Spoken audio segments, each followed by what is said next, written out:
En los mamíferos, incluido el hombre, los espermatozoides producidos en los testículos son incapaces de fecundar al óvulo.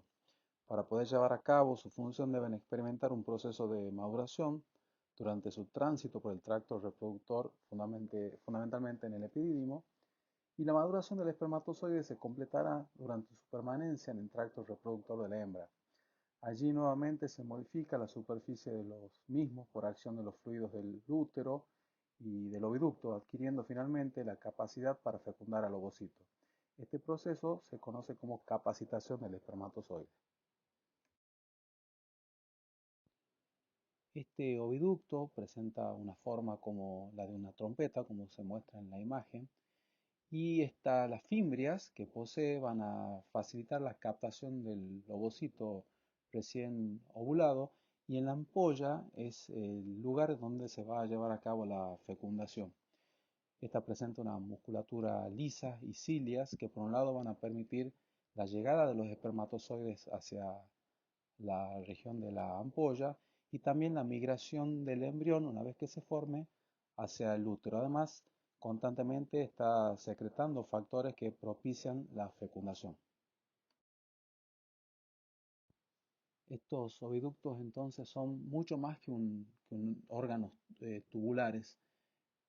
Constituyen el reservorio de espermatozoides que llegan hasta este lugar, y además el lugar donde van a terminar de capacitarse estos espermatozoides una vez que tengan contacto con las criptas del istmo tubárico.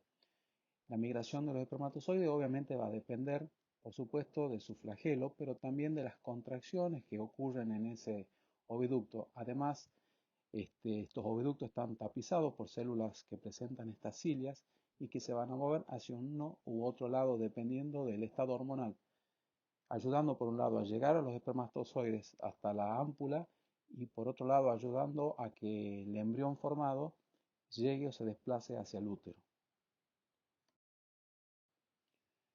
Esta es una fotografía tomada al microscopio electrónico por la doctora Gramajo Bühler y se ve claramente la interacción de los espermatozoides con las células del cúmulus. Para que estos espermatozoides tomen contacto con el ovocito, van a tener que atravesar todas estas células hasta llegar primero a la zona pelúcida y más tarde a la membrana plasmática del ovocito. Si se estudia la proteómica de los espermatozoides, es decir, la batería de proteínas y enzimas que posee, bueno, son muchísimas, pero tiene una que es fundamental, que es la hialuronidasa, y es la enzima que le va a permitir atravesar todas esas células foliculares para poder llegar hasta la zona pelúcida. Recuerden que la matriz extracelular que presentan las células foliculares es el ácido hialurónico. Una vez que los espermatozoides establecen contacto con la zona pelúcida, se establece una unión primaria que es reversible, y es la unión justamente a la ZP3 a través de residuos de oligosacáridos. Son receptores específicos en la membrana del espermatozoide.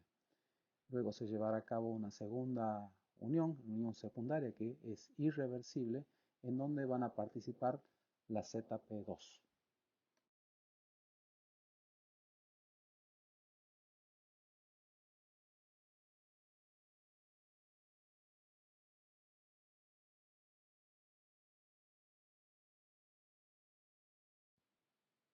En esta diapositiva, en la parte superior, se ven fotografías tomadas también en el laboratorio de la doctora Gramajo Bühler, y se observa claramente cómo va cambiando la morfología de estos espermatozoides. Abajo tenemos un esquema en donde nos muestra esos espermatozoides con la membrana plasmática, una membrana acrosomal externa y una membrana acrosomal interna. Lo que ocurre en la reacción acrosomal básicamente es la fusión de la membrana plasmática con la membrana acrosomal externa. Se genera una vesiculización y eso a su vez produce la liberación del contenido del acrosoma. Como se muestra al final, acá hacia abajo hacia la derecha, la membrana acrosomal interna es la que queda expuesta. El acrosoma es una vesícula secretora procedente del aparato de Golgi que posee también una batería enzimática que son sumamente necesarias para que puedan atravesar esa matriz extracelular presente en el ovocito. La fotografía de abajo es una tinción de espermatozoide en donde se puede apreciar claramente el acrosoma. La reacción acrosómica es una alteración morfológica que sufre el espermatozoide y la función es vertir el contenido de ese acrosoma en un lugar específico que es la zona pelúcida.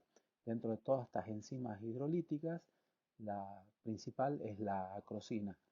Y la fusión de las membranas plasmáticas y la acrosomal externa ocurre en diferentes regiones del acrosoma, lo que va a llevar a esa vesiculización y a la liberación enzimática. La reacción acrosómica ocurre a través de un proceso que consiste en la fusión de la membrana plasmática del espermatozoide con la membrana acrosomal externa, generando la formación de canales y como consecuencia pequeñas vesículas que se dispersan posibilitando la liberación de las espermatolicinas o de las enzimas presentes en ese acrosoma. Este proceso se encuentra favorecido por la presencia de ion calcio que actúa durante la fusión de la membrana acrosomal externa y la membrana plasmática. En esta imagen entonces se ven espermatozoides con su acrosoma intacto que llegan a la zona pelúcida, se adhieren mediante los receptores específicos, receptores para la ZP3, y luego tiene lugar la reacción acrosómica donde se liberan las enzimas. La principal enzima es la acrosina. ¿Quiénes son los inductores de esta reacción acrosómica? Bueno, la progesterona, que es sintetizada por las células foliculares y se encuentra unida o atrapada en esa matriz extracelular del cúmulo óforo, y la ZP3, que es esta glucoproteína presente en la zona pelúcida. La interacción de los espermatozoides con la zona pelúcida y más precisamente de los receptores de la ZP3 con la ZP3 con esta glicoproteína va a inducir a la apertura de los canales de calcio con la entrada de dicho ion. Va a haber un incremento de los segundos mensajeros, un aumento de pH, un aumento también de moléculas fusogénicas que a la vez van a favorecer puntos de fusión entre la membrana plasmática y la membrana acrosomal externa que van a llevar a la formación de vesículas, a una vesiculización y a la liberación del contenido del acrosoma. Todo esto es un proceso dependiente de calcio.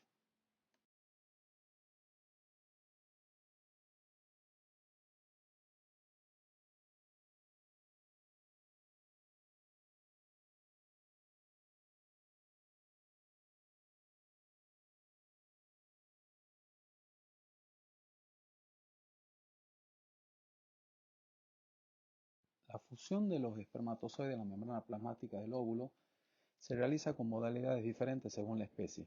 Vamos a ver que en el caso de los mamíferos se da de una forma, mientras que en el caso de los anfibios de otra manera.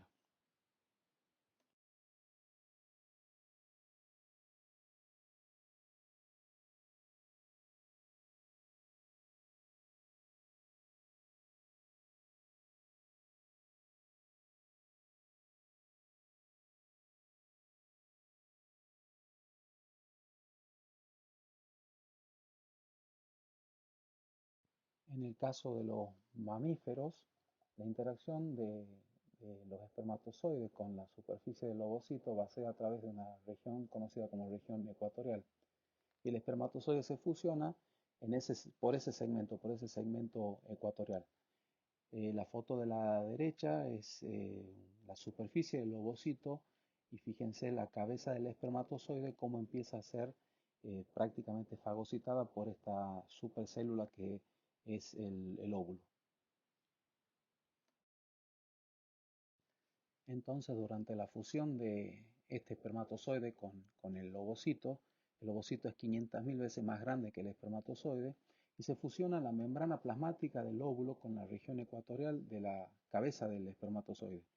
El mismo es incorporado de manera muy parecida a una fagocitosis y participan las integrinas, la alfa 6 beta 1 de la membrana plasmática del ovocito y desintegrinas espermáticas, la ADAM 1 y 2.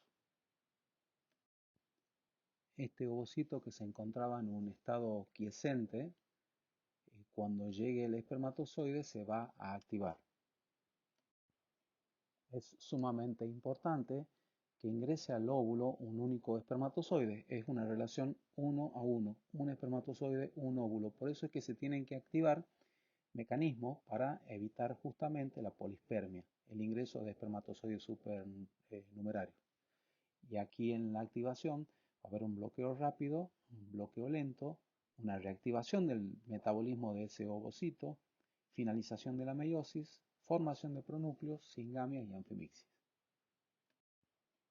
Es sumamente importante que ingrese al óvulo un único espermatozoide. Es una relación 1 a 1, un espermatozoide, un óvulo. Por eso es que se tienen que activar mecanismos para evitar justamente la polispermia, el ingreso de espermatozoides supernumerarios.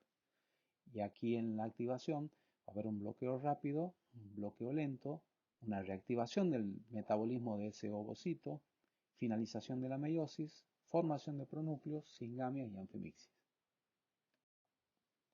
El primer evento de la activación es la apertura de canales iónicos, lo que produce una despolarización de la membrana plasmática del ovocito. La membrana plasmática del óvulo tiene un potencial de menos 70 milivolts. Después de unos cuantos segundos de la fusión del espermatozoide se despolariza la membrana mostrando un potencial menos negativo. Estos cambios de potenciales en la membrana plasmática son desencadenados por diferentes iones. Para el caso de los anfibios el potasio y para el caso de los mamíferos el sodio. El primer evento de la activación es la apertura de canales iónicos, lo que produce una despolarización de la membrana plasmática del ovocito. La membrana plasmática del óvulo tiene un potencial de menos 70 milivolts. Después de unos cuantos segundos de la fusión del espermatozoide se despolariza la membrana mostrando un potencial menos negativo. Estos cambios de potenciales en la membrana plasmática son desencadenados por diferentes iones. Para el caso de los anfibios el potasio y para el caso de los mamíferos el sodio.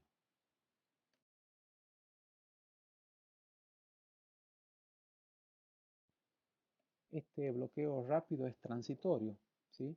Y va a evitar que otros espermatozoides tomen contacto con la membrana. Este cambio de cargas en la membrana impide la fusión de otros espermatozoides que pueden haber atravesado la zona pelúcida y hayan quedado en ese espacio perivitelino.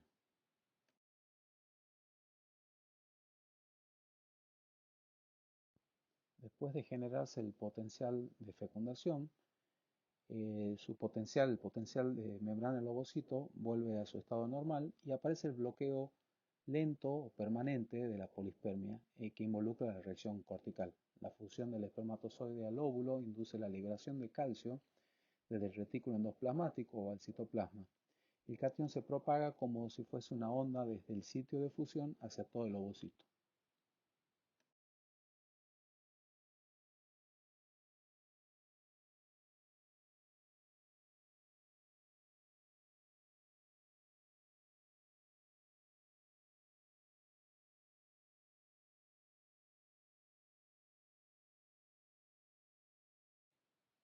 Esta onda de calcio generada por el espermatozoide se propaga en todo el volumen del ovocito. Y como consecuencia de esta propagación de la onda de calcio, se va a producir la exocitosis de los gránulos corticales, lo que lleva a un bloqueo permanente de la polispermia. La fotografía a la derecha muestra un óvulo no fecundado. CG representan los gránulos corticales que se encuentran intactos y la fotografía a la derecha es un óvulo fecundado, observándose claramente la exocitosis de dichos gránulos corticales.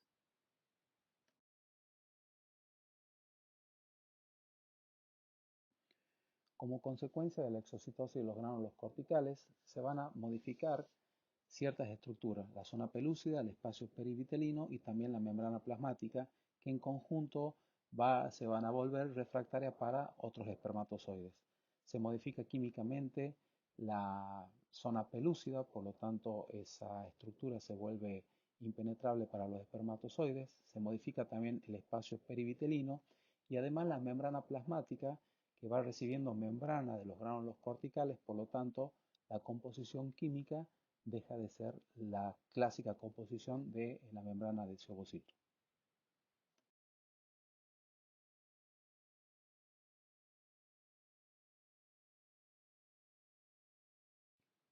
Como estudiamos en biomembrana, el retículo endoplasmático liso es un reservorio de calcio y acá van a participar canales de calcio y también bombas de calcio. Los canales de calcio van a participar justamente en la liberación del calcio del retículo endoplasmático, aumentando la concentración de este ion en el citosol, y a su vez también las bombas de calcio van a ser las responsables de llevar a este ion nuevamente hacia el interior del retículo endoplasmático.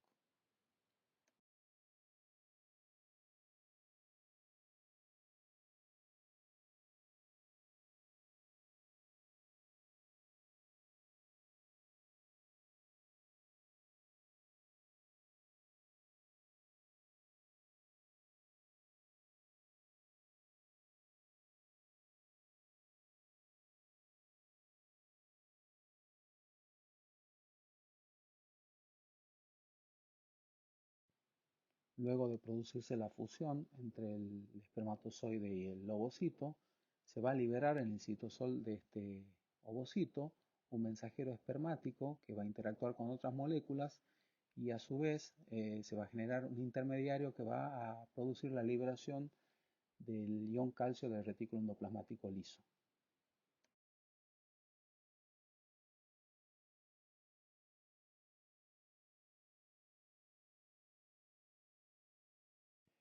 Este mensajero espermático, en el caso del humano, es la fosfolipasa CZ, que está muy bien estudiada, presenta 74 kilodalton, activa los ovocitos de otras especies y lo que hace básicamente es hidrolizar el fosfatidil inositol bifosfato para generar diacilglicerol y también inositol trifosfato.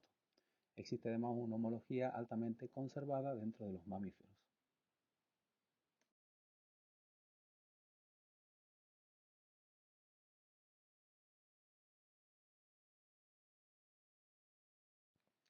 En condiciones experimentales, la señal producida por esta fosfolipasa C puede ser reemplazada por otros estímulos como un shock eléctrico con el uso de ionóforos o puromicina o una punción con una aguja muy fina que desencadena la misma respuesta en el espermatozoide, aunque más adelante en el desarrollo se evidencia la necesidad de la información genética del espermatozoide.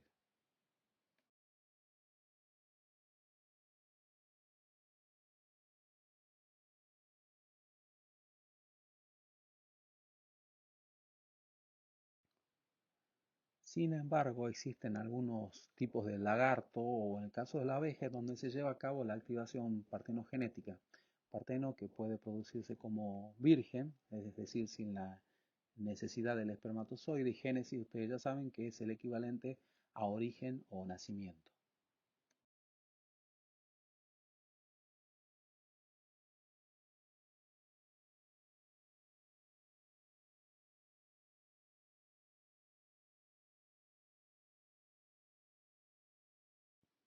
Usando una técnica de tinción especial podemos ver esos gránulos corticales al microscopio óptico. En realidad no se ven los gránulos corticales, pero sí se ve una región muy fina en donde se encuentran, de color azul, en donde se encuentran esos gránulos corticales, en lo que sería un ovocito maduro. Cuando llegan los espermatozoides, esa línea correspondiente a los gránulos corticales desaparece como lo muestra la fotografía de la derecha.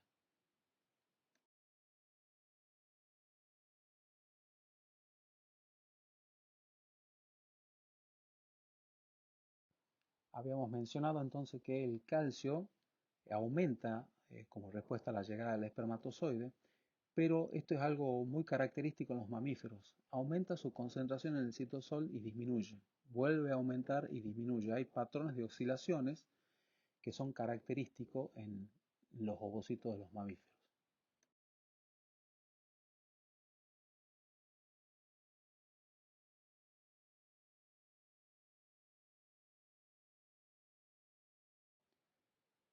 En cambio, como respuesta a la llegada del espermatozoide, en el ovocito de anfibio aparece un único pico del calcio.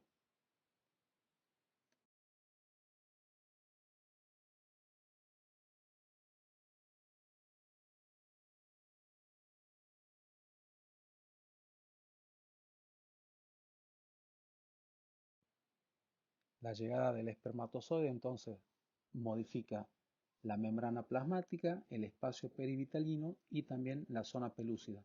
Y esta zona pelúcida pasa a llamarse ahora cubierta de fecundación.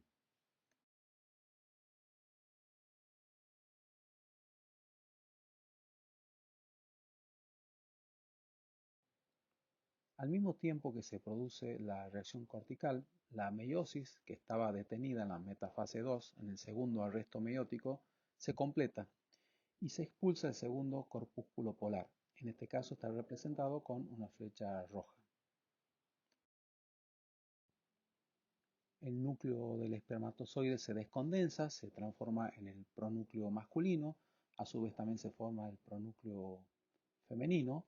Esto significa que se encuentran en la etapa S del ciclo celular. La cromatina se descondensa, el ADN se duplica, preparándose para la primera división mitótica.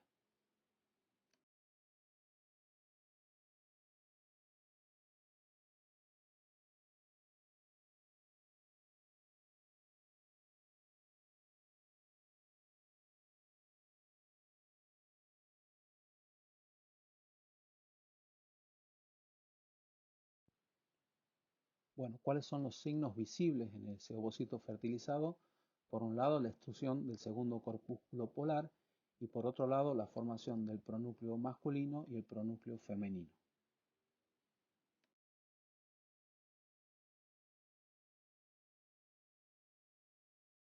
De esta manera, los pronúcleos más tarde se colocan uno muy cerca del otro y pierden sus envolturas nucleares, lo que se conoce como singamia.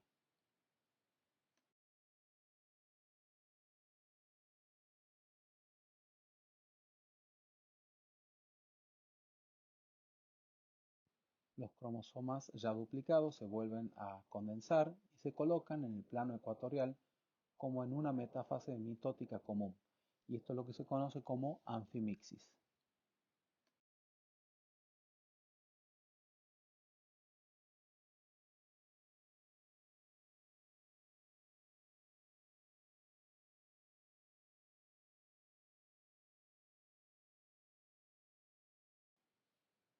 La función de los centríolos son clave en el proceso de la fecundación.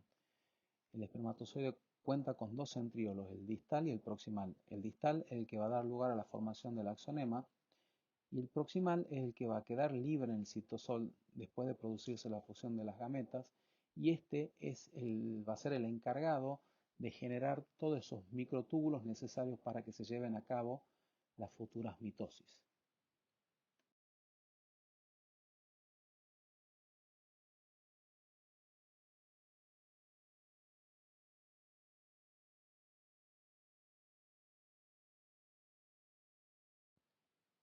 De esta manera, la anfimixis representa el fin de la fecundación y el inicio del desarrollo embrionario que formará un nuevo individuo.